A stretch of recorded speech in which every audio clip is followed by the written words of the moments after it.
Decode Conflict presents Command of the Seas: Why the U.S. Navy Reigns Supreme. For more than 2 centuries, America has built its reputation not only on ideals but on command of the seas. Naval victories secured trade routes, defeated empires, and reshaped the balance of power. Today, the United States stands as the undisputed sea power, but that position rests on both present capability and a long history of proving sea control in war. A record of naval victories. The story begins with the Barbary Wars in the early 1800s, when a young republic refused to pay tribute to North African pirates.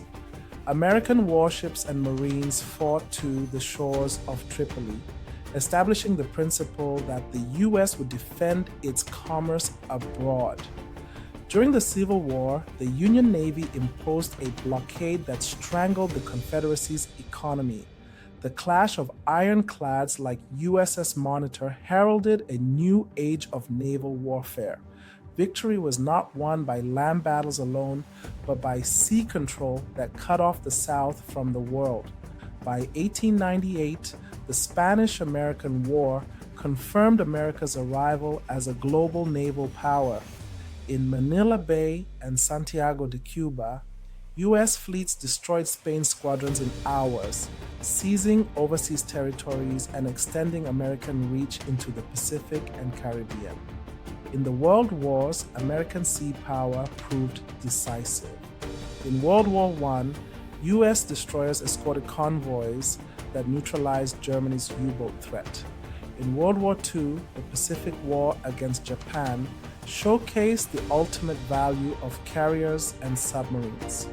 The Battle of Midway in 1942 crippled Japanese naval aviation. The island-hopping campaign, backed by overwhelming naval firepower, brought the U.S. to Japan's doorstep. At Leyte Gulf in 1944, the largest naval battle in history, the Imperial Japanese Navy was destroyed. Victory in the Pacific was written by American sea dominance. The Cold War brought a new test. While the Soviet Union built a formidable submarine fleet, it could never match America's carriers, global bases, and alliances. U.S. sea power underpinned deterrence, projecting force in Korea, Vietnam, and beyond. It was American naval presence that guaranteed freedom of navigation and secured allies.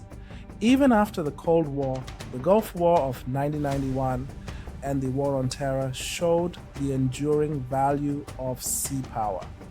Carrier-based aircraft and Tomahawk missiles struck with precision from the sea.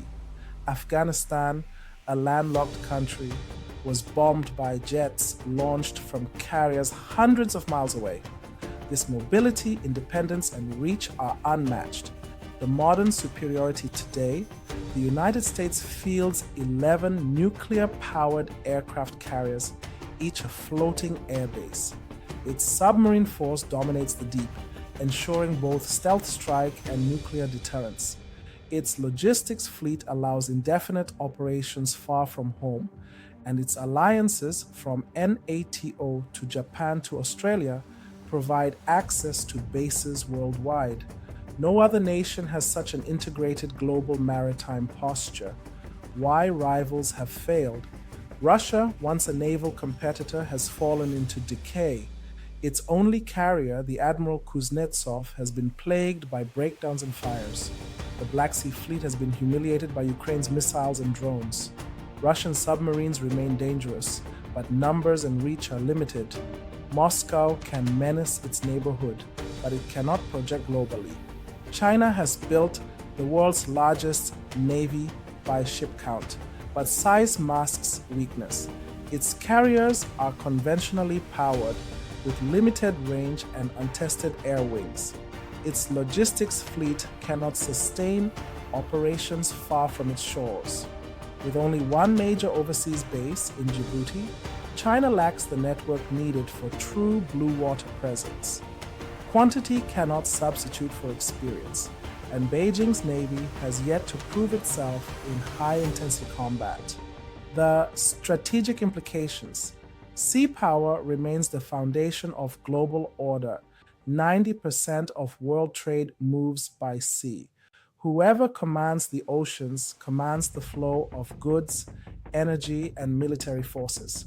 For allies, U.S. supremacy secures stability. For adversaries, it is a reminder that ambition is not enough.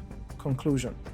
From the Barbary Wars to the Pacific War, from Cold War deterrence to today's carrier strike groups, the United States has demonstrated again and again that sea power wins wars and shapes history.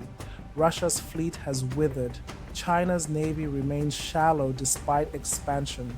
The gap is not just in numbers, but in global reach, combat experience, and the endurance to stay on station anywhere in the world. Decode Conflict concludes, America is the undisputed sea power not because rivals have failed to build ships, but because they have failed to build the global presence, alliances, and combat record that only the United States commands. As long as oceans remain the arteries of global power, America will remain the master of the seas.